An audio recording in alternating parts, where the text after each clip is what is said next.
ছিল karate practice করতে। আর আমি আর বাবু আসার পথে নিয়ে এলাম মুড়ি মাখা, ঝালমুড়ি মাখা। তো ঝালমুড়ি খেতে বেশ ঠান্ডায় বেশ ভালোই লাগে, তার সঙ্গে যদি হয় চা বা কফি। আমি এখন ভাবছি এটা খেয়ে তারপরে একটু কফি বানাবো। দেখো, দুঃখ কষ্ট সব ভুলে আনন্দ থাকা দরকার, তাই না?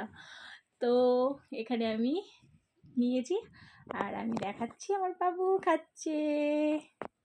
দাঁড়াও 1 মিনিট। তো এই দেখো আমার সোনটা বাবার হাতেও রয়েছে। তো দেখতে পাচ্ছ কেমন খেতে বাবা? ভালো। কেমন টেস্টি? একটু হাত দিয়ে দেখাও, খেয়ে দেখাও। আচ্ছা, খেয়ে দেখাও। আর একটা জিনিস দেখো, আমি এটা অনলাইন থেকে কিনেছিলাম। তো এটা অনেক দিন আগে কিনেছিলাম, কোনো কারণে সেট হচ্ছিল না, অনেক দিন পরে সেট করেছে।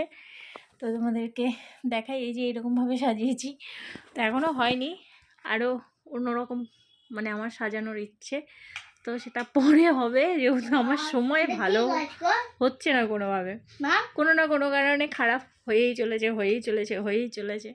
তো যাই হোক, খারাপটাকে বাদ দাও, যখন যেরকম থাকি সেটাই মনে হয় তোমাদের সাথে শেয়ার করা বেটার। তো এখন আমি আর বাবু খাচ্ছি ঝালমুড়ি। তোমরা খাবে তো চলে আসো। চলো এখনের মতন এখানেই, টাটা। Tata tata.